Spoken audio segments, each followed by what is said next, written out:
Alamin na natin kung makapakapit ba ang ating mga kapwa motorista sa susunod na linggo. Ating kasamang si Giselle Ricafort. Inalam ang paggalaw ng presyo ng produktong petrolyo sa susunod na linggo.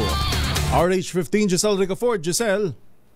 Well, ngayong araw ng mga puso, sinabi ng Energy Department na namumurong magmahal ang presyo ng mga produktong petrolyo sa susunod na linggo. Ayon kay Assistant Director Rodela Romero ng DOE Oil Industry Management Bureau, posible ang 45 hanggang 75 sentimo na taas presyo sa kada litro ng gasolina, habang 30 hanggang 60 sentimo naman sa kada litro ng diesel.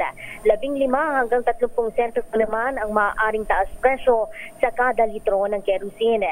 Sinabi ni Romero na itutulak ang taas presyo ng tumataas na tensyon sa gitnang silangan at ang nadaragdagang parusa o sanksyon ng Amerika sa Russia at Iran.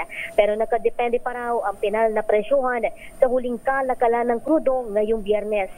Ito si Giselle Ricafort para sa DZRH na sa Pilipinas, una sa Pilipino.